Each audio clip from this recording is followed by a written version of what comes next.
Hiya guys, how you doing? I'm here to break down this weekend's fight card from the Saitama Super Arena, UFC on Fuel 8, headlined by the ex-murderer Vandy Silva and the All-American Brian Stann. I'm pumped for this card for one reason only. It's the return of my favourite fighter of all time, which I will get into later. But I'm going to go all the way to the front of the card. A really good card, some newcomers to the card here. So first up we've got Lim Hyun Yu against Marcelo Gamarez. Yu's kind of new at the UFC. He likes to stand and bang, and he's from South Korea, but his biggest wins against Aldemir Alcantara. Gamarez, I think he fought Dan Stickton in his last fight, and he was kind of shouting and he's making noises when he was hitting up against the cage, trying to maybe get the judges to kind of look at him for the win, but he got the win. He's unbeaten as a pro as well. It's a tough fight. I want the South Korean to do well, but I think Gamarez might just pull out a decision victory here. Next up we've got Kang Hyun Ho against Alex Caceres. Now Caceres was on Tough a few years back, Bruce Leroy. He was quite entertaining on the show. Dana liked him quite a bit. He's coming off a couple of wins by submission, I think it is, against Tezuka and Damasio Page. So always an entertaining fight I watch. He's quite well versed in the ground, so if this goes to the ground, I think we can see him definitely getting a submission against the other guy who's 11-6 in his UFC debut from South Korea. I can just see Caceres getting a submission somewhere here.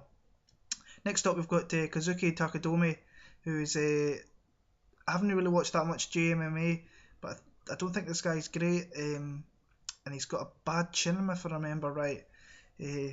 It's Cristiano Marcelo, who's really quite limited on his feet. He's a jiu-jitsu guy. He might actually hurt him here, and maybe take him out, which might be quite weird to say. But Marcelo, he was on Tough, probably best known for choking out Charles Crazy Horse Bennett a few years ago in the back. I think it was before a Pride event, and the Shooter Box crew were there, and Bennett, as he does, talks his shit. Fight broke out, and Marcelo put him to sleep. Marcelo, he was a Shooter Box for years. I think he was maybe Vanderlei Silva's jiu-jitsu coach for a few years. I could be completely wrong there, but I think he helped him out quite a bit. And he's coming off a win against Reza Madadi, which was quite controversial. I think he got a hometown decision the last time out, but I'm going to go by Marcelo by submission. I think he'll get him to the ground and sub him quite easily. Next up we've got Brian Caraway against Takeo Mitsugaki. Mitsugaki, he was solid in the WEC. He came over and he got a title shot against Miguel Angel Torres for the WEC Bantamweight Championship a few years back.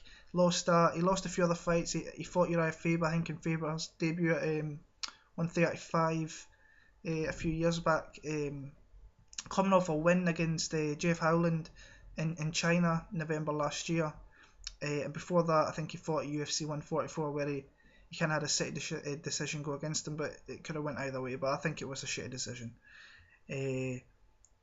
So yeah, and Brian Caraway, he's kind of a veteran. He's been around since 2005, fought in WC. I think he fought Hominick and lost. He was on Tough. He's coming off a submission of the night. I think it was at UFC 149 against Mitch Gagnon. But he's probably best known for being Misha Tate's boyfriend. So yeah, but he's coming off a couple of wins by rear naked choke in the UFC.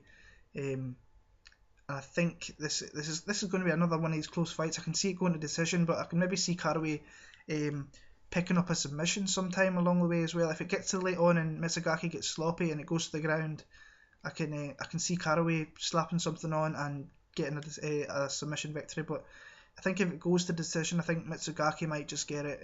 But there's not much between these guys, I don't think, really. Next up, we're in the 170 division, the welterweight division. Ricky Fukuda against Brad Tavares. Tavares is on I think he's 4-1 in UFC. Coming off a win over Tom Kong Watson last year, I think, in Nottingham. He's fought Dong Yang, he beat him, he knocked out Phil Baroni. Seth Brzezinski, I think, was his UFC debut, he won that. Fukuda, he fights out at AKA, but I think he's been based himself in Japan, obviously, because he's from there for this fight. He kind of wins one and loses one in the UFC. Fukuda, solid wrestler, but I think Tavares has kind of fought some of the fighters that can maybe try and do what Fukuda could do. So I like Tavares by decision here.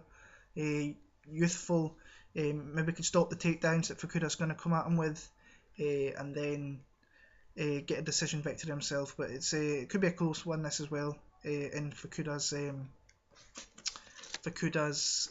home nation. Then I think we move on to the main card. We've got Sayar Baharudzada, who I'm not the biggest fan of. He talks a lot of shit on Twitter. He thinks he's the shit. He really isn't. I think he's a bitch. He has one good win. He was the Sengoku middleweight champion a few years back, but he came into the UFC and he knocked out Paulo Thiago. Fair enough. It was a really great knockout against a credible opponent.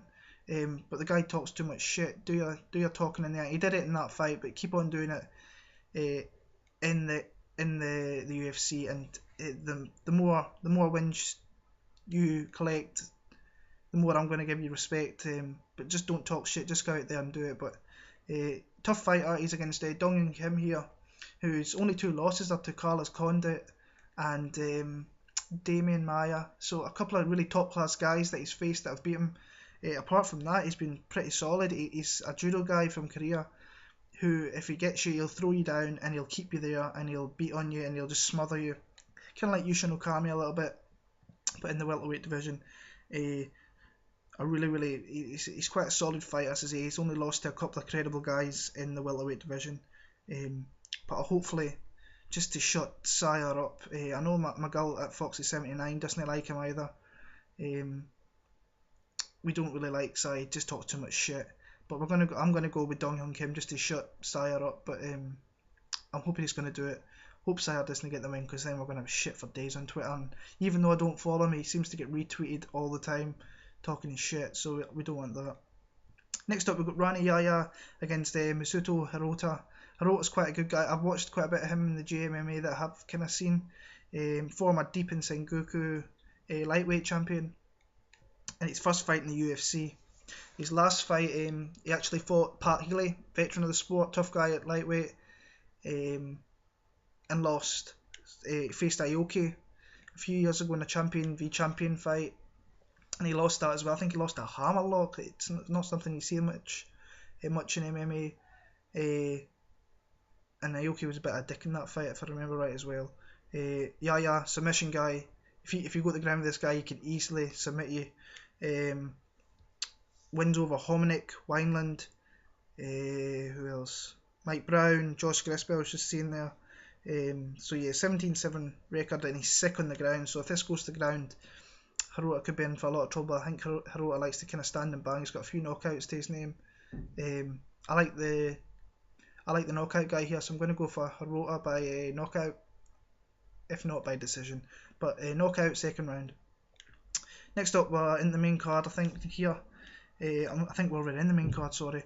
We've got Hector Lightning Lombard against Yushin Thunder Okami. Now, Okami, we all know what he's like. He's a big guy. He will try and smother Hector Lombard, get him to the ground, lay on him, pepper him with punches, get a decision victory. Lombard's going to come out swinging. I think he's going to try and hit him and take him out fairly clean and precisely. We've got Lombard. I think he's a judo practitioner, and he had a long win streak in Bellator. Came to the UFC. Didn't set the world alight in his debut against Tim Boach, but looked very impressive when he knocked out Husamal Paharis in Australia. I want Lombard to win. I don't think he's far off title shots in the middleweight division. I really don't. But who knows? That's just my opinion. I think he's only a couple of fights away. I think the winner of this, he'll face Bisping or Belcher. He was calling out Bisping before, and I think he'll face the winner of that. So I'm going to go by Hector Lombard by decision. But it's really, really close. Very, very, very close. Next up, we've got the fight that I'm really looking forward to, is the return of the one and only Diego Sanchez against Takanori Gomi. Diego Sanchez, anybody that knows me on Twitter and has spoke to me for the past couple of years, knows that I like to think I'm the biggest Diego Sanchez fan ever. I've travelled around the world to see him. Saw him against Clay Guida, which was, I couldn't believe my fucking eyes when I was seeing it right in front of me. It was just an all-out war. Great fight. I flew over to Memphis to watch him fight the legend that is BJ Penn, and he just got outclassed by an absolute legend back then. But 155 is his division. I still think he can materialise a title run at the lightweight division. I think he can scare a lot of people in that division. At 170, it just wasn't.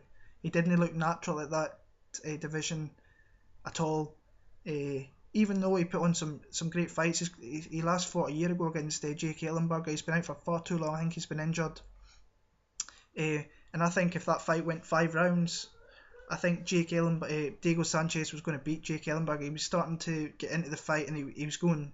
We all know that Diego is batshit crazy, and that's one of the things why I love him. He's just nuts. He kind of flips a switch in a fight, and away he goes. So yeah, but Takanori Gomi, this is he's coming off a really good win over Mac Danzig in China last year, towards the end of the year. Former Pride lightweight champion. He's got power on his hands, and if he connects, he could hurt Diego. Even though Diego doesn't really get hurt that often in fights, but if he catches him here, he could do what he did to Tyson Griffin, and Tyson Griffin ate canvas. But I just don't see any way that he's going to beat Diego here, not unless Diego's had a bad weight cut, or he's not well and not healthy. So I'm going to go by Diego Sanchez by decision. Co-main event, heavyweight division, Mark the Super Samoan Hunt against Stefan Skyscraper Struve. So Mark Hunt, he seems if he touches people, they go to sleep. Coming off a few really good wins.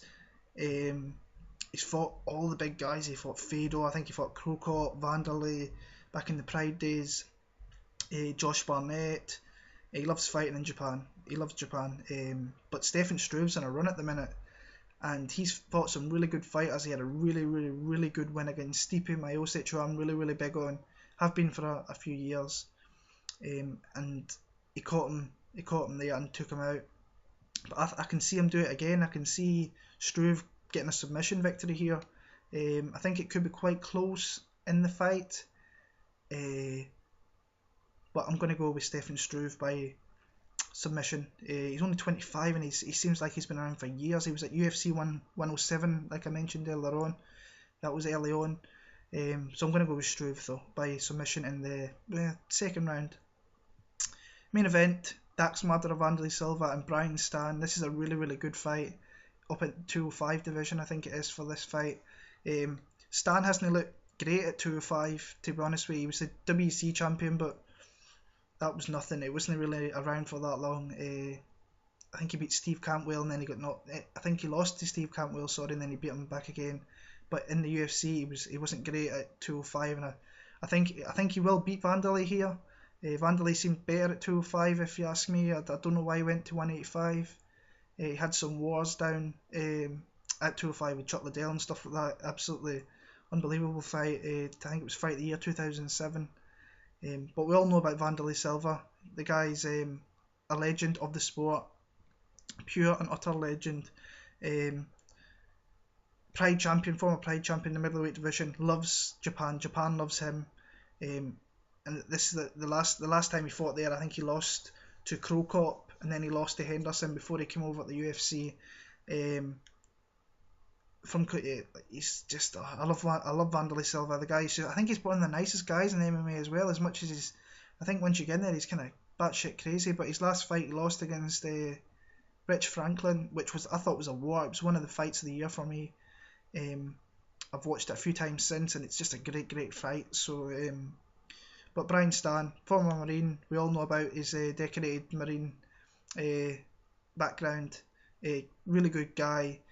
Fought some good fighters as well. Lost to Bisping, I think, last time out. So I'm going to go by Stann by knockout. I think he's going to catch him in the first or the second round and knock him out. But enjoy the fights. I'll be back in a couple of weeks for 158 GSP versus Nick fucking Diaz. What a fight card that is, and what a fight that is. Follow me on Twitter, BigBubba7MMA. share my video, comment, like, enjoy the fights this weekend, and come on, Diego Sanchez, fucking do it, son.